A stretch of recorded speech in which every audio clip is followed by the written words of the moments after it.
از بس که سوال زیاده من میخوانم کامنتاری شما را میخوانم که بسیار شکایت ها هم هست که مثلا سوال های ما جواب نگرفتیم گفته شاید این خیلش هم امکان دارد ولی انشاءالله که نوبت قطعی من جواب گفتن میگیرم شاید خیلی هفته نشید هفته دیگر نشید هفته دیگر خلاص انشاءالله تا ای سوالی دادگید ثواب هم میگیری اگر خودت هم که اگر با گوش کردنش نرسید دیگر ها گوش میکنن فایده او سوالی تر اونا برخوردار میشوند.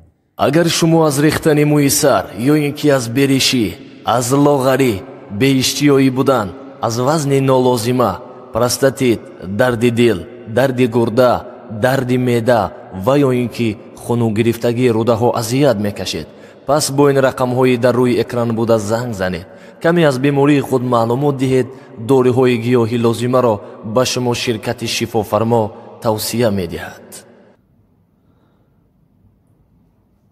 من زن هستم در روسیه شوهرم 2 سال می شود که در محبس هست من به او خیانت کردم اما خبردار نیست آیا من طلاق شدم یا نه.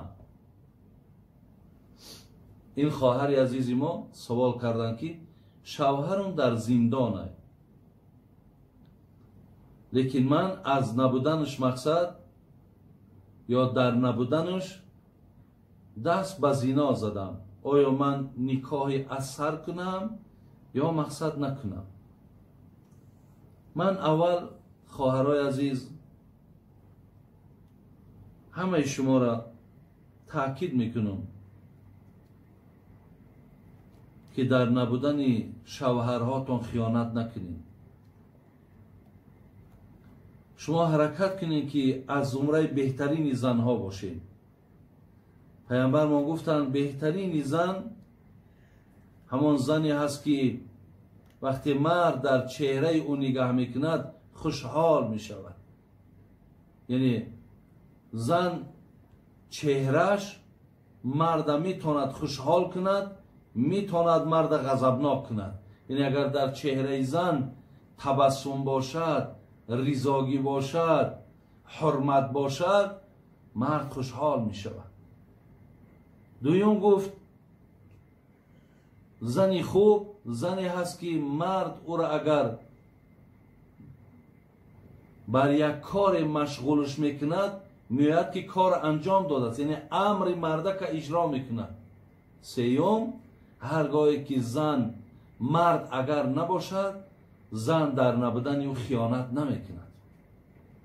اینها بهترین زنها حضرت گفتن اینها هستند. خواهرای عزیز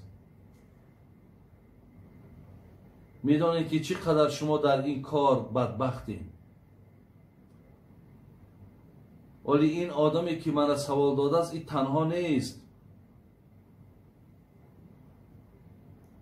امروزها ولی سوالها هم در دوام هست. تلفن هم برادرای ما زنگ میزنند بابای حاجی 3 فرزند دارم بابای حاجی 2 فرزند دارم بابای حاجی 5 فرزند دارم زنم برآمده دنب کدام مرده که دیگر را گرفته است. زنم با همسایه با تلفن صحبت میکرده است. زن من مقصد با فلانی مرد دیدم. آیا مقصد من به اینها چی مصلحت بتون خواهرای عزیز؟ ای خدا بترسید. تو میدانی که علم یعلم بان الله یرا. خدا میگه میدانی که ای انسان تو همیشه در نظارت منی من تو را دائم نگاه دارم. شرم نمیکنی که وقتی تو با مرد بیگانه در حالت زینای و الله مهربان تو را تماشا دارد برای تو گناه می نویسد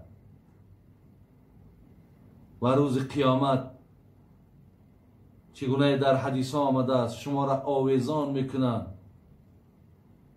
و شما را با همون شلاق های آتشین عذاب میکنند.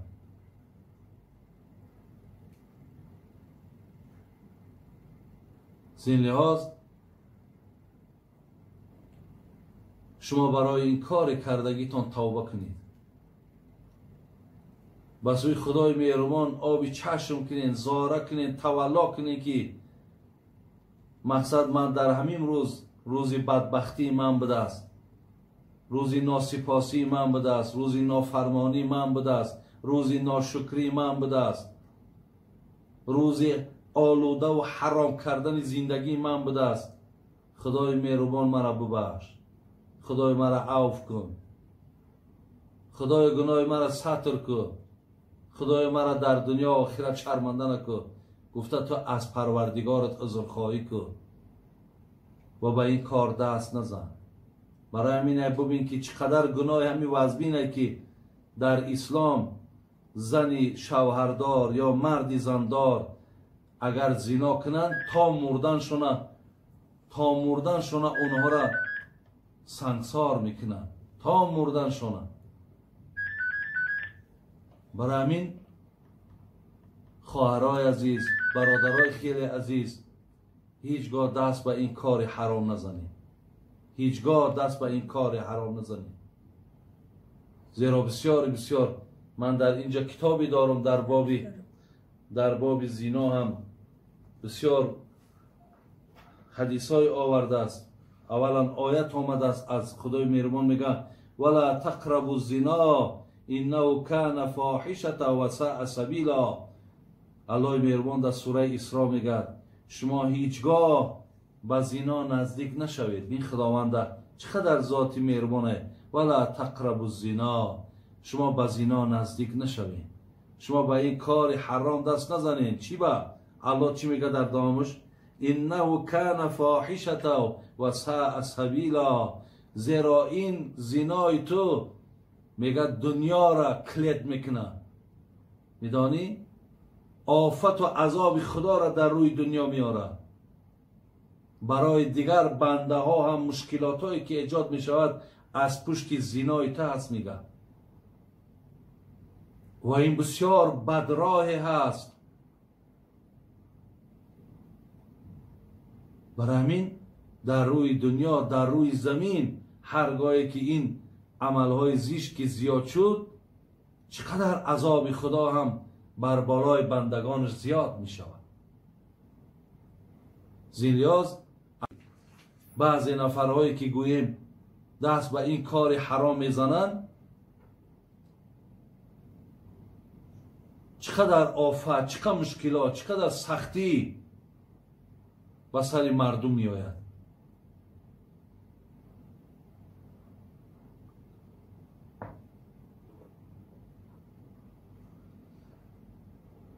حدیثی که دیگر آمده است. خب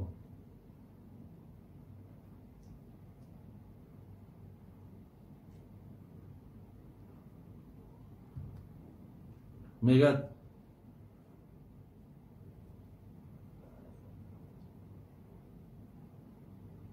کما ورد فی الزبور مکتوبا، در کتاب زبور حضرت داوود میگه نویسانده شده است این الزنات معلقون بفروجهم فی النار یضربون علیها بسیاط من حدید. میگه در کتاب زبور نویسانده شده است که هر نفری که اگر در دنیا زناکاره، خامرده، خازنه، اونها را میگه از همو فرجهاشون آویزان میکنن و با خمچینهای آتشین، آهنین اونها را عذاب میکنن. این که عذابهای آخرت چگویی؟ پیامبر گفته ثلاثه لا یکلمهم الله یوم القیامه ولا ینظر الیهم ولا یزکیهم ولهم عذاب علیم شیخ ضان ملک کذاب و عایل مستکبر. 3 نفر در روز قیامت بسیار عذابی دردناک دارند. یک نفری اون برادر عزیز نفری است که در دنیا دست به زنا زده است. برای همین تو یک لحظه ای که با فکری خودت معیشت کردی، استراحت کردی ولی تو میدانی که با یک لحظه معیشتی حرامی تو چقدر در جامعه عذابها و سختی ها و نارسایی ها پیدا می شود از پشت همین کارهای حرام. برادرای عزیز و گرامی، بسیاری برادرها از ما از داخل و از خارج هم پرسیدند که همین شبکه اصلی شما کدام است تا مقصد ما از همون استفاده بریم.